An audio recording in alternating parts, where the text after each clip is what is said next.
Dan kesimpulan, saya ingin mengingatkan kita bersama-sama tentang kepentingan mahalnya bernilainya kita mengurus anak yatim mengikut agama kita Islam.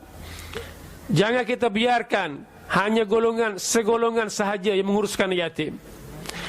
Tuan-tuan sekalian, di sana di negeri Kelantan kita ini ramai lagi anak yatim, terutamanya anak yatim perempuan.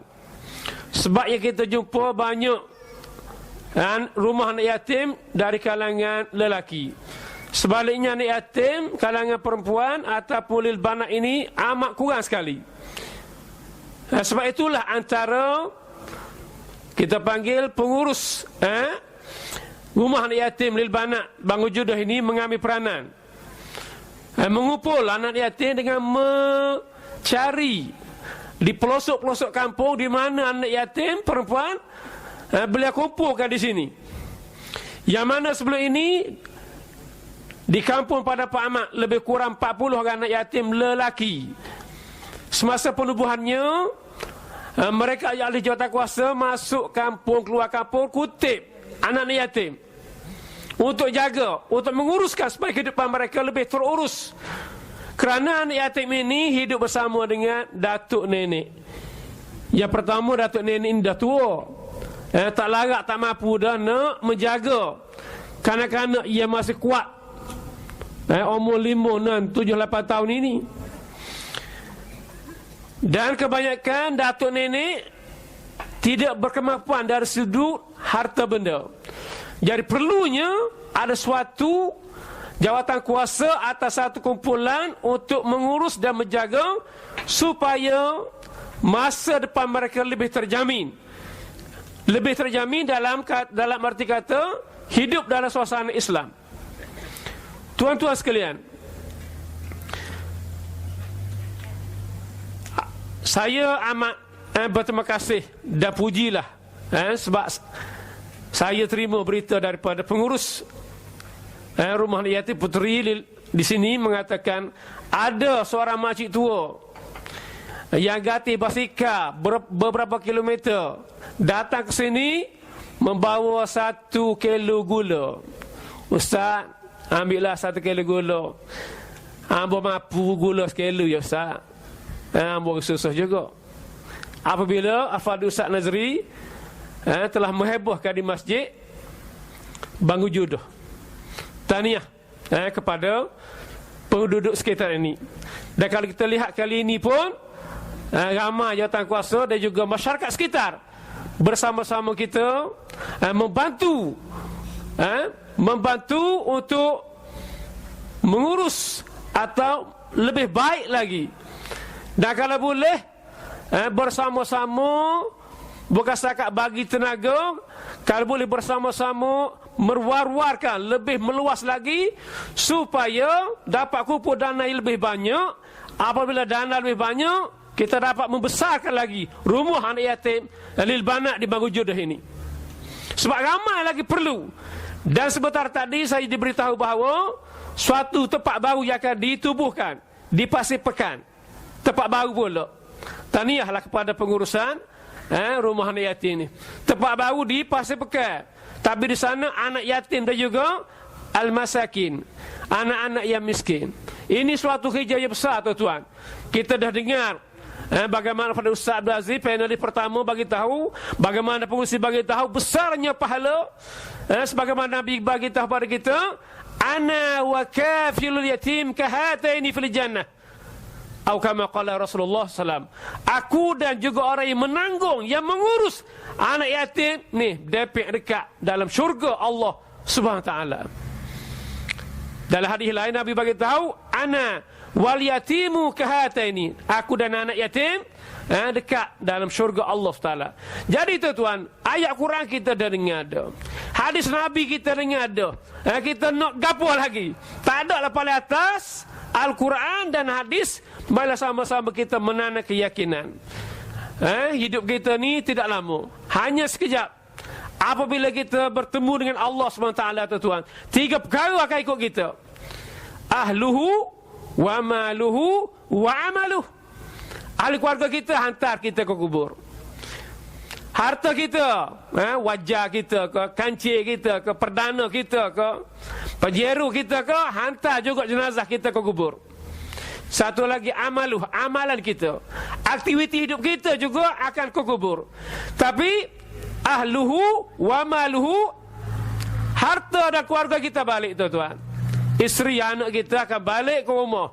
Harta kita, kereta kita yang akan kubur balik ke rumah. Yang bersama kita adalah amaluh, iaitu amalan kita.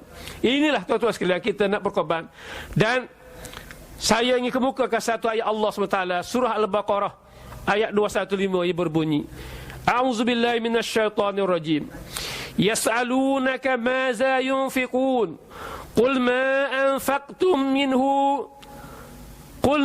anfaqtum min khair فللوالدين والأقربين واليتامى والمساكين وابن السبيل وما تفعلوا من خير فإن الله به عليم. Sadaqallahul azim.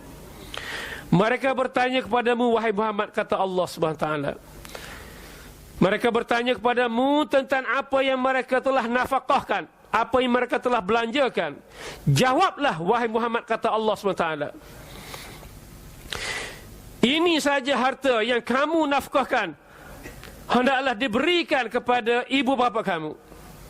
Yang kedua, berilah kepada kaum kerabat kamu. Ketiga, berilah kepada anak-anak yatim.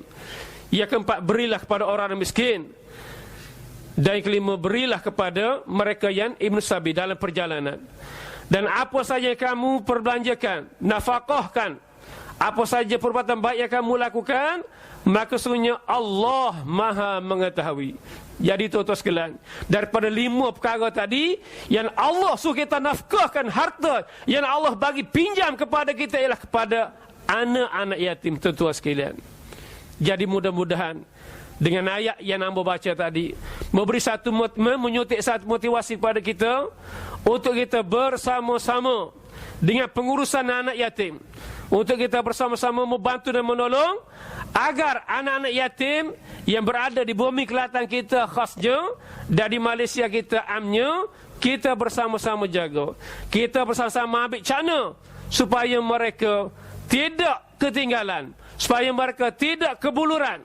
Tuan-tuan sekalian, tuan-tuan, 1 minit lagi meminta kepada pengurusi, sebagaimana panel pertama kata tadi, kisah Nabi Yusuf.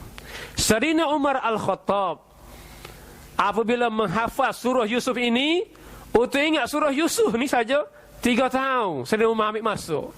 Ngapa? Hak lain cepat, tapi hak ni 3 tahun. Pasal apa tuan-tuan?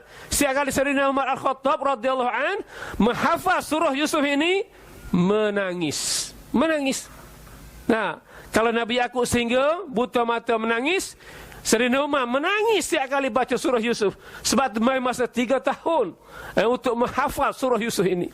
Kerana apa sedihnya, masih ada keadaan umur 6 tahun dilepas dalam telaga dan dibawa ke Mesir. Tuan-tuan sekalian, jadi sebagai kesimpulannya, marilah sama-sama kita mengambil cakna tentang anak yatim. Banyak masalah yang berlaku terhadap anak yatim kerana mereka dijaga oleh datuk nenek mereka. Saya sebagai seorang ustaz di SMK Macang, apabila kita lihat kelakuan anak-anak murid kita jumpa antara masalah ialah mereka anak yatim. Kalau tidak anak yatim pun kerana ibu bapa mereka bercerai, mereka bersama dengan datuk nenek mereka yang tidak terkawal. Datuk nenek ini dah tua. Ini juga masalah.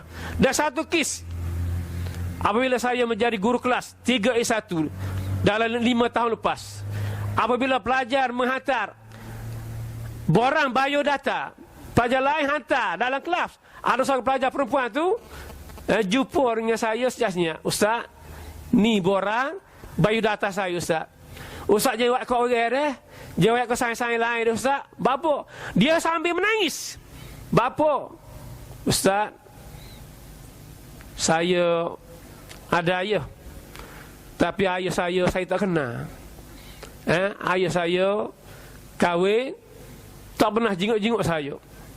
Saya benci ayah saya, dia kata. Saya benci ayah saya. Pasal apa? Tak pernah melihat saya. Menangis tuan-tuan, menangis. Cuba saja. Benci dia kata. Jangan macam tu. Dan saya bagi tahu tak baik. Saya benci ayah saya sebab dia tak pernah mengambil berat tentang saya. Ini tuan-tuan, yang ada ayah yang tak cara anak. Apatah lagi anak yatim piatu yang tidak ada ayah dan tidak ada ibu. Marilah sama-sama tuan-tuan kita caknalah. Menyeru sungguh-sungguh tuan-tuan sekalian. Menyeru sungguh supaya kita ambil beratlah tentang anak yatim supaya mereka tidak terbiar tanpa bimbingan agama sehingga merosakkan masa depan mereka tuan-tuan. Lebih-lebih lagi anak-anak yatim putri ini. Akhirnya yang baik pada Allah SWT. Dan minta maaf sekiranya ada terkasar bahasa. Aku qauli hadza astaghfirullah li wa lakum wa sairil muslimin fastaghfiruh innahu wal ghafurur rahim. Wassalamu alaikum warahmatullahi wabarakatuh.